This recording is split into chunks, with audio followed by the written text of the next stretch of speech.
My name is Margaret Lawson. I am 70 years old, and I live in San Antonio, Texas. For most of my life, I believed that being useful was the same thing as being valued. I believed that if I stayed dependable, quiet, and steady, my place in my family would never be questioned. I learned how wrong that was the night my son invited me to a celebration that was never meant for me. The invitation arrived a week before the event, a family anniversary dinner hosted by my son Daniel and his wife Rebecca at their new home on the north side of the city. Rebecca sounded excited on the phone. She talked about the guest list, the caterers, the music. She never once asked if I was comfortable driving at night, or whether I had plans of my own. I told myself that was normal. I told myself not to read too much into it. Their house was large and carefully styled, the kind of place that looks finished before anyone truly lives in it. When I arrived, the driveway was already full. Guests were laughing on the patio. Music drifted through open doors. Rebecca greeted me quickly, barely pausing in her instructions to others. She took my purse and said, "We are a little behind. Could you help for a minute while we catch up?" It was said kindly, efficiently, like an assumption. I followed her into the kitchen, where trays were lined up and lists were taped to the cabinets. She pointed to a counter. "Glasses need filling. Napkins need folding. You know how these things go." I nodded. I always nodded. As the evening went on, more guests arrived, friends of theirs, business contacts, people who had never met me. I watched Rebecca introduce everyone else with warm enthusiasm. "This is my colleague. This is our neighbor. This is Daniel's mentor." When someone asked who I was, she smiled and said, "Oh, she is helping us tonight." Daniel passed through the room once, phone in hand, distracted. He kissed my cheek and said, "Thanks for being flexible, Mom. We will talk later." Later never came. I glanced into the dining room and saw the long table set beautifully. Candles, crystal, place cards written in careful script. I counted the chairs without meaning to. There were 8. I counted the guests again. 8 names, none of them mine. Something tightened in my chest. Not pain exactly, more like recognition.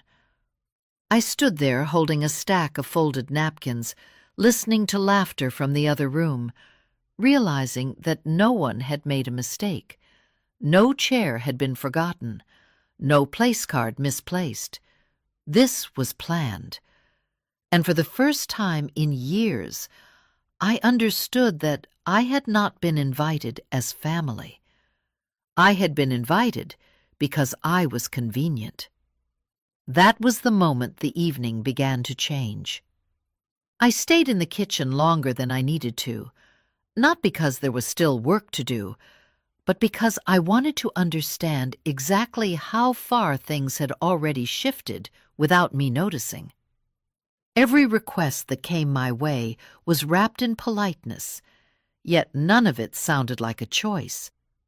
"Refill the drinks. Clear the empty plates. Let the caterer know we are ready." I moved quietly, efficiently, the way I had learned to do decades earlier, when keeping things running mattered more than being seen. Eventually, Rebecca stepped into the kitchen again and smiled at me in a way that felt rehearsed. "We are about to sit down," she said. "Can you bring out the serving platters first? It will look better if everything is already on the table." I carried the dishes into the dining room and felt the conversation soften as people noticed me. Not with interest, with relief. as if my presence confirmed that someone else was handling the details, so they did not have to. I set the platters down and looked again at the table. Still no chair. Rebecca noticed my pause and laughed lightly.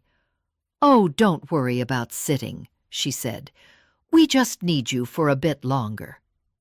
She turned to the guests and added, "Margaret keeps everything running. We would be lost without her." A few people smiled. Someone chuckled as if that were a compliment. Daniel was already seated. He did not look up when she said my name. His plate was full. His glass had been poured. He was comfortable. That was when something inside me finally stopped negotiating. I reached into my pocket and felt the small object I had been carrying all evening. A thin silver bracelet Daniel had given me years ago, back when he still believed effort meant something. I slipped it off slowly and walked to the table. I placed it in front of him. The sound it made was barely audible, but the room changed immediately. Conversations paused. Someone lowered their glass.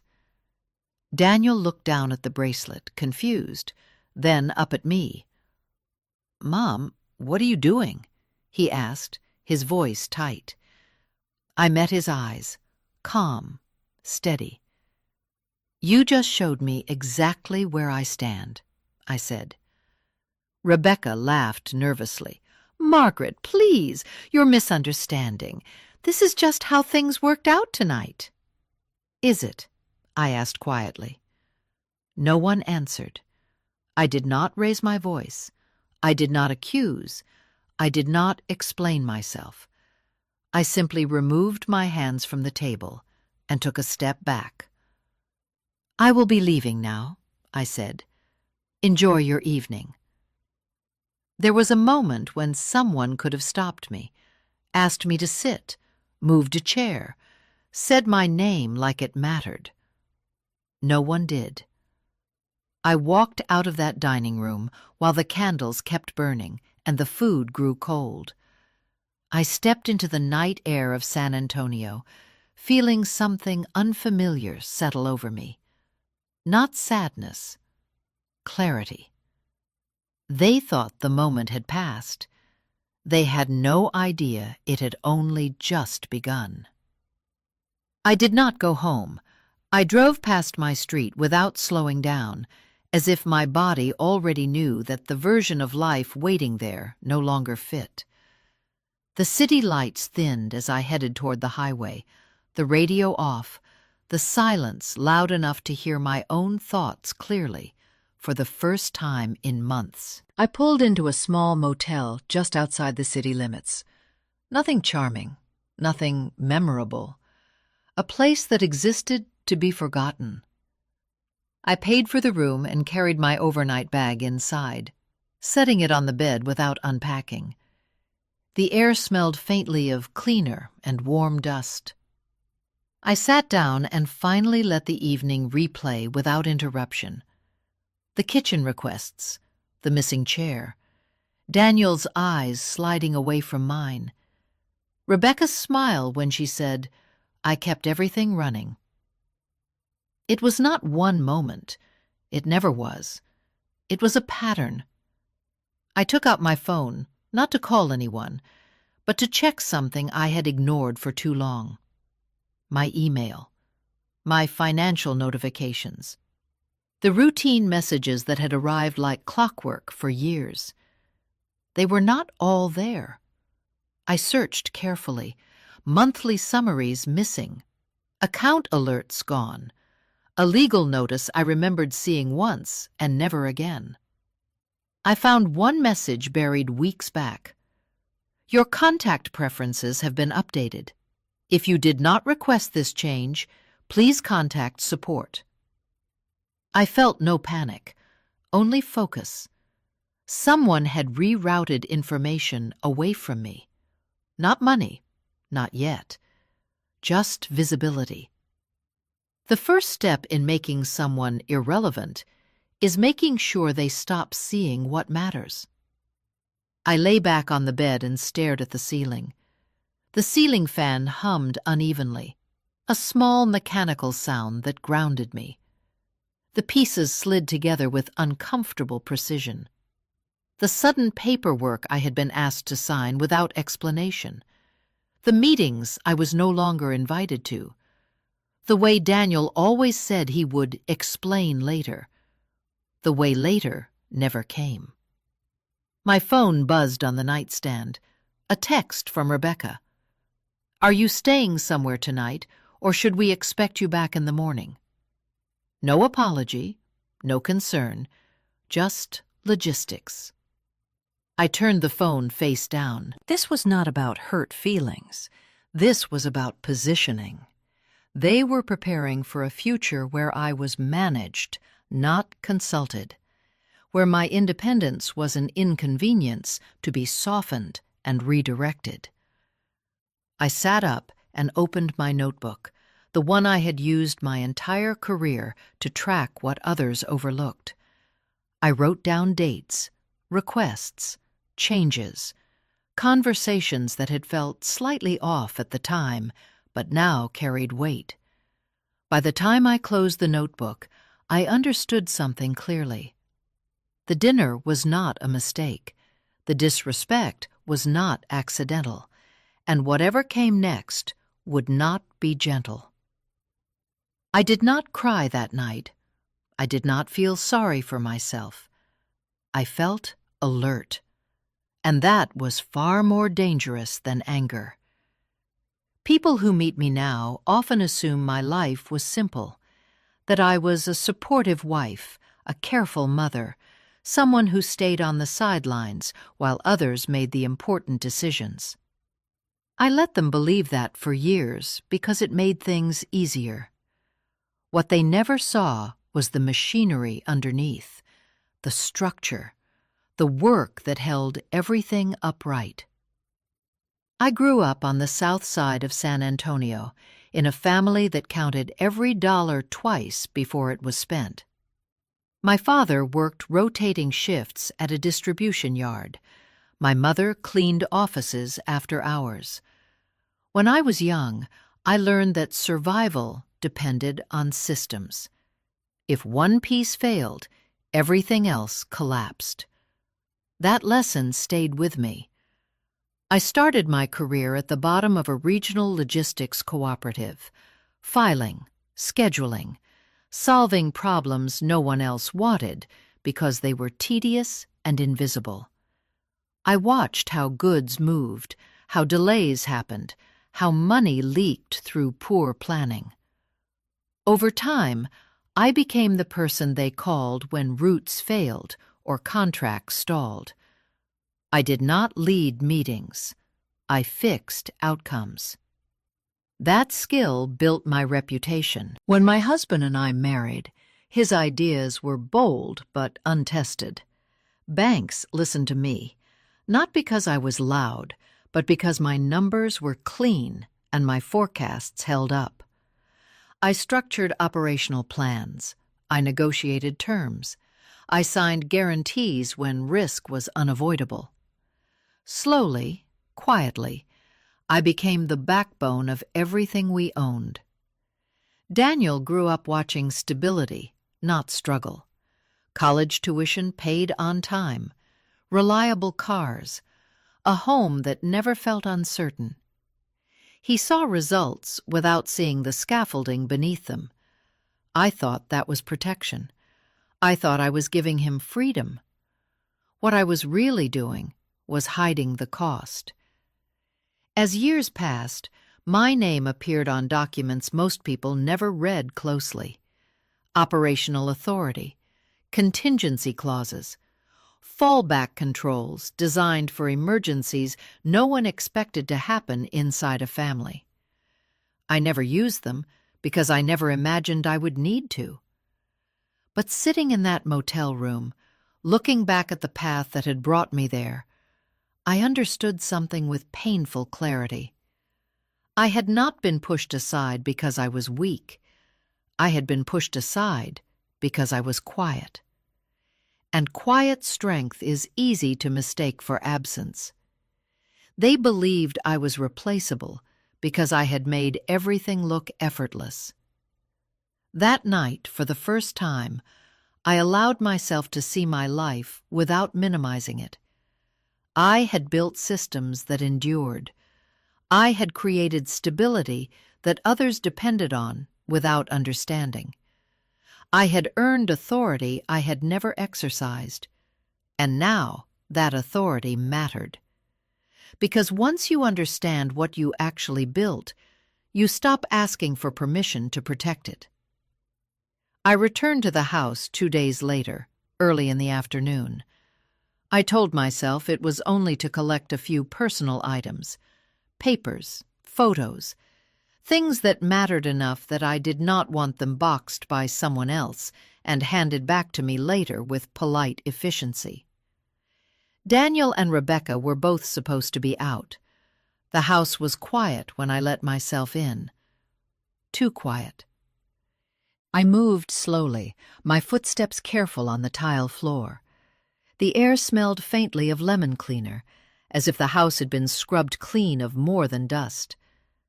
I had just reached the hallway near Daniel's office when I heard Rebecca's voice. She was on the phone. Her tone was not the one she used with guests or family. It was low and precise, stripped of warmth. The door to the office was slightly open. I stopped without thinking. "No," she said.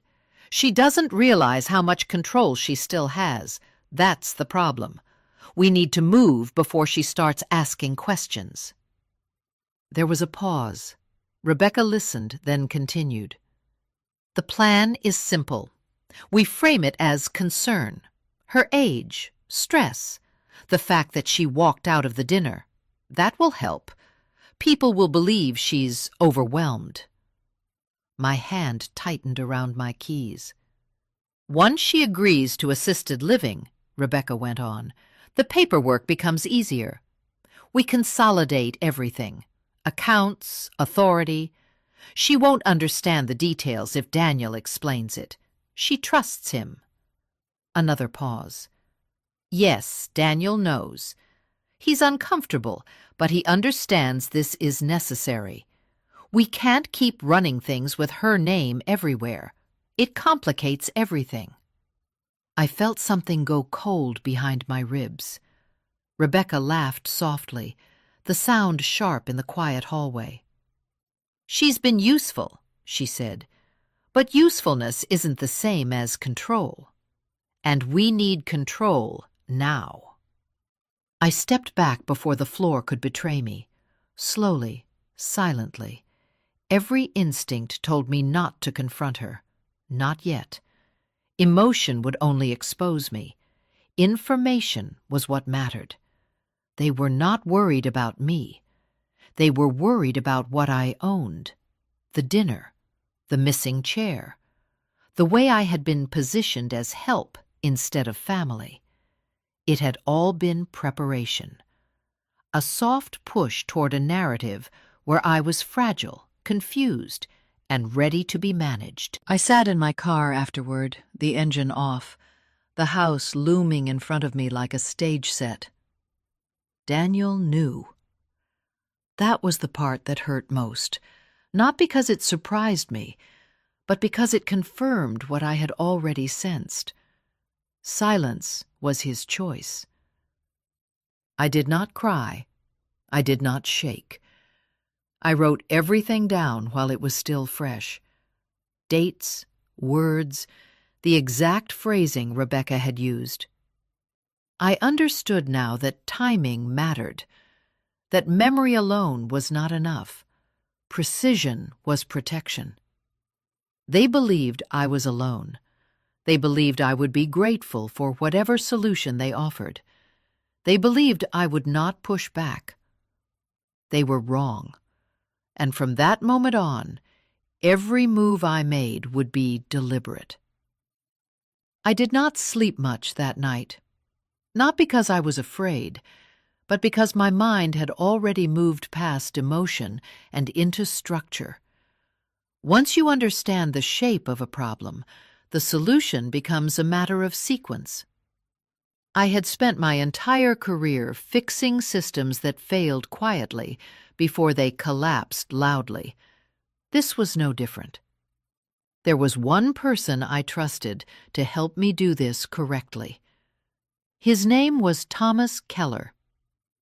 Thomas had been a legal advisor for the logistics cooperative years earlier, back when no one thought it would survive its first 5 years. He was careful, methodical, the kind of man who listened more than he spoke. Years ago, when a regulatory change nearly shut us down, I had been the one who found the workaround that saved dozens of jobs. Thomas never forgot that. When I called his office, he answered himself. "Margaret," he said after a brief pause, "I was wondering when I might hear from you." I met him the next morning. I told him everything. The dinner, the missing chair, the redirected emails, the conversation I was never meant to hear. I did not exaggerate. I did not dramatize. I laid out facts the way I always had, clean and chronological. Thomas listened without interruption. When I finished, he closed his notebook and looked at me steadily. "They are not planning to take care of you," he said. "They are planning to neutralize you." That word settled heavily, but it fit. "What do you want to happen?" he asked. I did not hesitate. "I want everything I built protected. I want no one able to move a single piece without my consent. And I want it done quietly." He nodded once. By the end of that day, the shift had begun. We established a new legal structure that placed my assets into a protected trust. Ownership did not change publicly, but control did.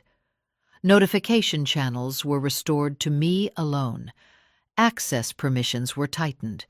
Authority was clarified in language that could not be misunderstood or undone by pressure or persuasion. We moved carefully. No announcements, no confrontations, nothing that would alert Daniel or Rebecca that the ground beneath them was already moving. There was one more step. Over the years, I had kept records, not out of suspicion, but out of habit. Emails, signed requests, voicemails asking me to approve things quickly, messages framed as urgent that bypassed explanation. Thomas reviewed them all. "You have more than enough," he said quietly. "If they push this further, you can stop it immediately." I did not want revenge. I did not want humiliation. I wanted autonomy. Before I left, Thomas slid one final document across the desk. A separate trust, fully funded, designated for my granddaughter's education. No parental access, no leverage, no conditions. "This stays untouched," he said, "no matter what happens between adults." I signed without hesitation. When I walked out of his office into the San Antonio sunlight, the city looked exactly the same. Traffic moved, people hurried past. Life continued unaware. But something fundamental had changed. My family still believed they were managing the situation. They had no idea that I had already stepped out of the role they assigned me. And once you reclaim control quietly, the reveal becomes inevitable. The first sign that something had changed came in the form of panic. Daniel called 3 times in one afternoon. I did not answer. Rebecca followed with a message that was polite on the surface, but sharp underneath. "There seems to be a problem with the accounts. Our advisor says permissions were changed. Do you know anything about this?" I waited until Thomas told me it was time. We met at his office 2 days later. Daniel arrived early, pacing the hallway with his phone pressed to his ear. Rebecca walked in moments later, composed but tense, her confidence held together by effort. They both looked relieved when they saw me, as if my presence meant things could still be explained away. They were wrong. We sat at the table. Thomas opened a folder and began speaking calmly, outlining the changes that had already taken effect. Asset control restructured, authority reassigned, access restricted. Everything legal, everything documented. Rebecca leaned forward. "This has to be a misunderstanding. You can't just change things like that." Thomas looked at her evenly. "Mrs. Lawson can." And she did. Daniel turned to me, his voice rising. "Mom, why didn't you talk to us first?" I held his gaze. "I did, for years. You just weren't listening." Thomas slid the documents across the table. The trust structure, the restored notification channels, the clauses that prevented any transfer without my written approval. "The house will be listed within the month," Thomas said. "Proceeds will be handled through the trust. No further changes can be made without Mrs. Lawson's consent." Rebecca's composure cracked. "You planned this. This is retaliation for the dinner." "No," I said quietly. "The dinner was confirmation. This is protection." Daniel stood up abruptly. "You're taking everything from us." I shook my head slowly. "I am taking responsibility for what I built. You confused access with ownership." Silence filled the room. For the first time, Daniel looked uncertain, not about money or logistics, but about himself, about the role he had chosen when it mattered. "I never wanted this to end like this," he said. "Neither did I replied. "But wanting comfort is not the same as doing what's right." Thomas closed the folder. "This meeting is concluded." As they stood to leave, Rebecca did not look at me. Daniel hesitated at the door, as if he might say something that could still fix it. But there were no words left that could undo months of silence and planning.